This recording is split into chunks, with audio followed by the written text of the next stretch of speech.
धक धक की आवाज़ से बुलेट चालू हो गई। सतीश काफ़ी देर से परेशान था कि ये चालू क्यों नहीं हो रही है। पिछले हफ्ते में ही तो इसका सर्विसिंग किया था। बाइक जैसे ही चालू हो गई, उसमें थोड़ी सी हिम्मत और बढ़ गई। सुनसान जंगल और रास्ता खराब, उसमें किसी का साथ ना हो।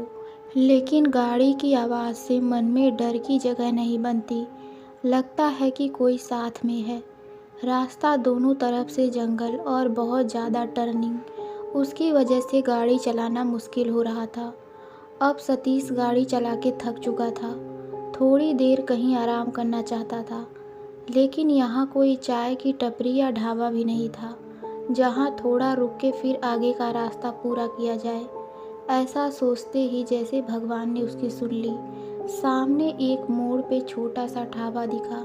सतीश ने सोचा क्यों ना आराम से चाय पिया जाए और कुछ बिस्किट खाया जाए। वो सामने जाके गाड़ी पार्क करता है और ढाबे के अंदर जाता है। ढाबा बहुत पुराना था, यहाँ वहाँ जलने की कालिख लगी थी। शायद जो चूल्हा जलता है उसका था।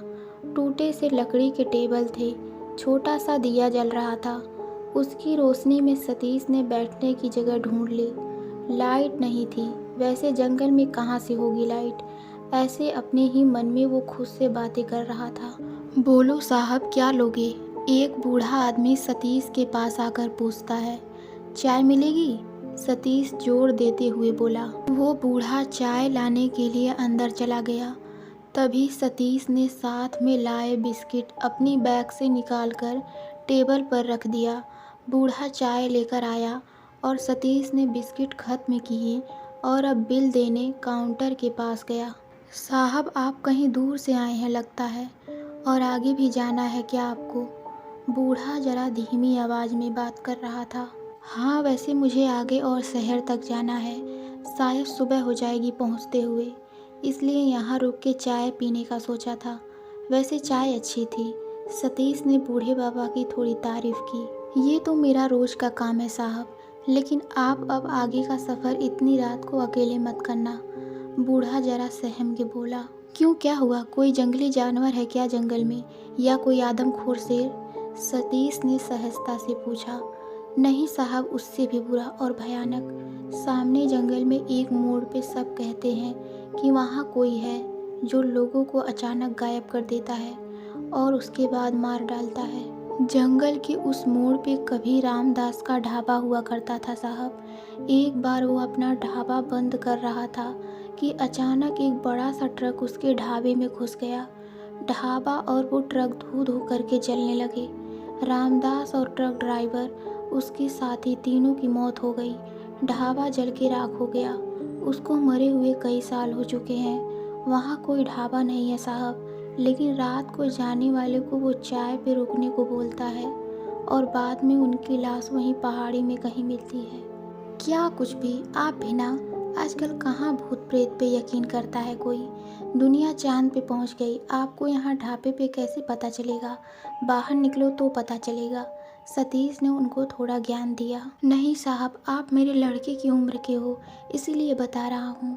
आप आगे मत जाओ, यहाँ मेरे ढाबे पे रहने का इंतज़ाम है। पैसे भी मत दो, लेकिन आप उस रास्ते अभी मत जाओ, वो बूढ़ा गिड़गिड़ाते हुए कह रहा था। सतीश मन में सोचने लगा कि ये बूढ़े की एक्स्ट्रा पैसा कमाने की चाल लग रही है। वो आगे बोला, नहीं मुझे नहीं रुकना, आप अपने पैसे ले लो और मेरी छुट्टी करो। पैसे देके सतीश बाहर निकला। ठंडी हवा चल रही थी और बाहर घना अंधेरा था। गाड़ी पे बैठते हुए उसने ढाबे की ओर एक नज़र डाली। वो बूढ़ा आदमी सतीश की तरफ आशा भरी नज़र से देख रहा था। एक बार सतीश के मन में भी आया कि शायद उस बूढ़े की बात में जरा भी सच्चाई हुई तो आज मेरी एक भूत से मुलाकात होने वाली थी। उसने बाइक की चाबी लगाई और चालू की और अपने रास्ते चल पड़ा, लेकिन उसके मन के एक कोने में कुछ डर सा बैठ गया था। सतीश अब घने जंगल में पहुंच गया था। रास्ता खराब था, इसलिए गाड़ी जरा धीरे चला रहा था। उसको लगा कि सामने कोई रोड पे बैठा है। वो चौंक गया। डर ने जैसे उसको अपने कब्जे में कर लिया था। धड़कनें तेज हो चुकी थी। ठंडी हवा में भी उसको पसीना आने लगा था। लेकिन ये क्या, वो सफ़ेद कपड़े में जो बैठा था वो उसकी तरफ ही आ रहा था। सतीश ने अपनी गाड़ी स्टैंड पे लगाई और भागने की तैयारी कर रहा था कि अचानक सामने से आवाज़ आई, भाई साहब। अब सतीश रुक गया। उसका डर थोड़ा कम हो गया। वो सफ़ेद कपड़े में एक 24-30 साल का लड़का था। उसके कपड़े में खून के दाग थे और कपड़े कई जगह फट चुके थे। वो सामने आया और बात करने लगा। मेरी बाइक का एक्सीडेंट हो गया है। अंधेरे में देख नहीं पाया और सीधा जाके गड्ढे में गिर गया। मुझे बहुत चोट आई है। क्या आप मुझे शहर तक पहुंचा सकते हैं? सतीश गाड़ी से उतर के सामने देखने गया। उसकी बाइक नीचे गिर चुकी थी और बहुत पुरानी लग रही थी। नंबर प्लेट भी नहीं था। आग में जैसे झुलसती है वैसे लग रही थी। सतीश को उस पर तरस आया। सोचा कि चलो एक पार्टनर मिल जाएगा तो डर लगने की कोई बात नहीं रहेगी। सतीश ने पूछा, तुम्हारा नाम क्या है और तुम क्या काम करते हो? रोहन ने बोला, जी मेरा नाम रोहन है, मैं मार्केटिंग का काम करता हूँ। रोहन ने एक झटके में सब बोल दिया। उसका आवाज़ जरा दबा सा था, जैसे धूल मिट्टी में काम किया हो और गला बैठ सा गया हो वैसे। रोहन ने पीछे से अपने जेब में से सिगरेट निकाली और सतीश को भी देने को हाथ आगे किया। उसका हाथ जला हुआ था और उसके हाथ में जो सिगरेट थी वो एक बहुत पुराना ब्रांड था जो अब बंद हो चुका था। सतीश ने पूछा, यह हाथ कैसे जला तुम्हारा? और ये सिगरेट काफ़ी पुराना लग रहा है और बंद भी हो चुका है, ये तुमको कहाँ से मिली? रोहन ने जरा हड़बड़ाते हुए कहा, ये वो मैंने एक ढाबे वाले से लिया था, यहीं पीछे पड़ता है, सस्ते में दे रहा था तो मैंने ख़रीद लिया। सतीश ने फिर से सवाल किया, ये जो तुम्हारी बाइक थी काफ़ी पुरानी लग रही थी, सच में चल रही थी या कहीं से ऐसे ही उठा और लेके भाग आए हो? सही बताओ। रोहन अब थोड़ा हिम्मत जुटा के बोल रहा था, अरे नहीं भाई, वो मेरी ही है, थोड़ी पुरानी है लेकिन अच्छी चलती है। अब सतीश जरा चुप हो गया और अंधेरे में से रास्ता देख के गाड़ी चलाने लगा। उसके मन में अचानक आया कि रोहन की गाड़ी जैसे लग रही थी कि वह कितने सालों से वहाँ पड़ी है। वो अभी चलाने वाली बाइक तो नहीं लग रही थी। उसके हाथ में सालों पुराना सिगरेट का ब्रांड का पैकेट, वो उसको कहाँ से मिला होगा? और वो पिछले ढाबे की बात कर रहा था, तो किस ढाबे की बात कर रहा था? कुछ सोच के सतीश के मन में एकदम से एक भयंकर तरह की डर की तस्वीर सामने आई। कहीं उसने किसी भूत को तो नहीं बिठाया अपने पीछे? वो एकदम से ठंडा पड़ गया। धीरे से उसने पीछे मुड़कर देखना चाहा। पीछे रोहन बैठा था। सतीश ने गाड़ी रोकी और यूरिन के लिए कह के उतर गया। जैसे वो गाड़ी की तरफ मुड़ा, उसके मुंह से चीख निकल गई। वो बहुत डर गया। रोहन के पैर देखा तो उल्टे थे, लेकिन ऊपर देखा तो रोहन उल्टा बैठा था। सतीश की जान में जान आई। उसने रोहन को डांटा, तुम्हारा दिमाग तो सही है, मैं कितना डर गया तुम्हारे पैर उल्टे देखकर, तुम उल्टे क्यों बैठे हो? रोहन ने माफ़ी मांगी, अरे भाई माफ़ करो, मैं पीछे से कोई आ रहा है या नहीं ये देख रहा था, इतने में तुम आ गए। तुम भूतों से डरते हो क्या? क्यों, तुम्हें डर नहीं लगता? सतीश में थोड़ी हिम्मत आ गई। अब वो धीरे धीरे रोहन से बातें करने लगा।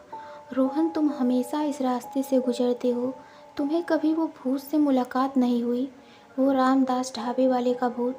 उस मोड़ पे जंगल में वो एक ढाबे वाला कह रहा था कि वहाँ कोई है जो लोगों को मार डालता है। रोहन एकदम से चुप हुआ, फिर बाद में बोला, हाँ मैंने भी सुना है। आप भी वो ढाबे वाला अगर चाय पे रोकेगा तो मत रुकना, वहाँ पे मौत है भैया। और रोने लगा। सतीश ने उसको चुप कराते हुए कहा, क्या तुमने उसको देखा है कभी? सामने से एकदम एक टेम्पो वाला पास से गुजरा और सामने जाकर रुक गया। टेम्पो में से एक आदमी उतरा, लेकिन सतीश का दिमाग चलना बंद हो गया। ये वही ढाबे वाला बूढ़ा आदमी था। वो सामने से आगे जाकर जंगल में गायब हो गया। सतीश को लगा कि शायद उसके ढाबे पे नहीं रुका इसलिए नाराज़ हुआ है। कुछ आधा घंटा बाइक चलाने के बाद देखा कि सामने एक मोड़ पे बहुत रोशनी दिख रही है और वो मोड़ पे लिखा हुआ बोर्ड दिखा, रामदास का ढाबा। लेकिन वो ढाबे को देखने के चक्कर में सतीश वो बोर्ड पढ़ नहीं पाया। वहाँ देखा तो एक बड़ा सा ढाबा था। दूर से देखा तो कुछ लोग वहाँ बैठे थे, लेकिन सन्नाटा था। सतीश ने थोड़ा रुकना ही बेहतर समझा। साथ में रोहन था, तो अब सतीश को डर नहीं लग रहा था। सतीश ने अपनी बाइक साइड में लगाई और उतरकर पीछे देखा तो रोहन गायब था। सतीश को लगा उसको टॉयलेट आई होगी, इसलिए भागा वो। एक आदमी उसको पूछने आ गया, साहब चाय पियोगे? सतीश ने कहा, नहीं मैं अभी पी के आया हूँ।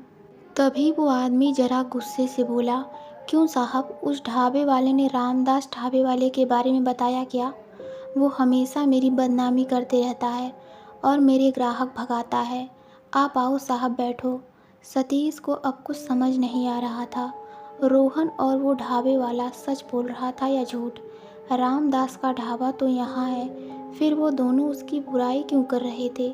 यहाँ तो सब कुछ ठीक है। सतीश को अब बहुत बड़ा झटका लगा, मानो उसकी जान ही निकल गई थी।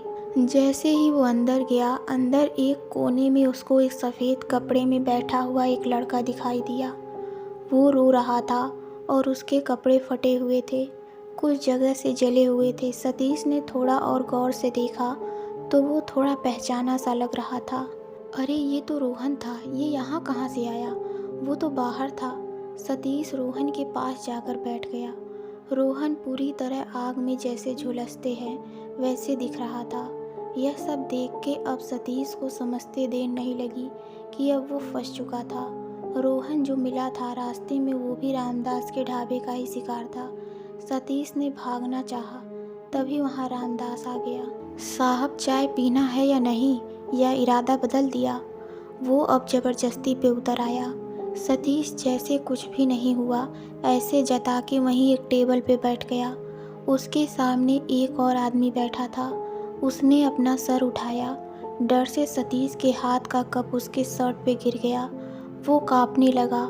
यह देख के रामदास बोला, रुको मैं दूसरी चाय लेके आता हूँ। सामने वो टेम्पो वाला आदमी था। वो और कोई नहीं, वो वही ढाबे वाला था जिसने सतीश को अपने ढाबे पे रात को रुकने को कहा था। अब जैसे पैरों से ज़मीन खिसक गई थी। रामदास को अंदर जाते ही सतीश वहाँ से भाग खड़ा हुआ और ढाबे के पीछे जाकर छिप गया। उसने जो कुछ भी सुना था वो सच था। वो ढाबे वाला और रोहन अब भूत बन चुके थे। दोनों ही उसको बचाना चाहते थे, लेकिन अब क्या? अब तो वो फंस चुका था। क्या करे ये सोच रहा था कि रामदास के चिल्लाने की आवाज़ आई, कहाँ भाग गया? तुम्हारा वक्त हो चुका है, वो आते ही होंगे। इतने में बहुत ज़ोर की आवाज़ करते हुए एक बड़ी सी ट्रक रास्ते में आ रही थी। वो ऐसे ही आ रही थी कि जैसे उसको किसी का कंट्रोल नहीं है। ट्रक तेज़ी से ढाबे की तरफ आया और सीधा ढाबे में घुस गया और ज़ोर का धमाका हुआ। पूरा ढाबा जलने लगा। ट्रक की ज़ोर की टक्कर से सतीश जो पीछे छुपा था वो कहीं दूर जाके गिर गया। कुछ समय के लिए सब शांत हो गया। ढाबा आग में झुलस गया। सुबह होने वाली थी। सतीश को होश आ रहा था। उसके बगल में कुछ लोग खड़े थे और एक एम्बुलेंस। लोगों ने सतीश को एम्बुलेंस में रखा और वो जोर का आवाज़ करते हुए निकल गई। वहाँ रामदास का ढाबा नहीं था। थी तो बस वो खाली जगह जहाँ रामदास की रूह लोगों को फंसाकर उनको मार डालती है। लोग आज भी यही कहते हैं, वहाँ कोई है जो बहुत ही डरावना और कातिल है, लेकिन कुछ ही बचते हैं सतीश जैसे नसीब वाले। तो दोस्तों, आपको ये कहानी कैसी लगी हमें कमेंट में ज़रूर बताइए। तो मिलते हैं अगली कहानी में। धन्यवाद।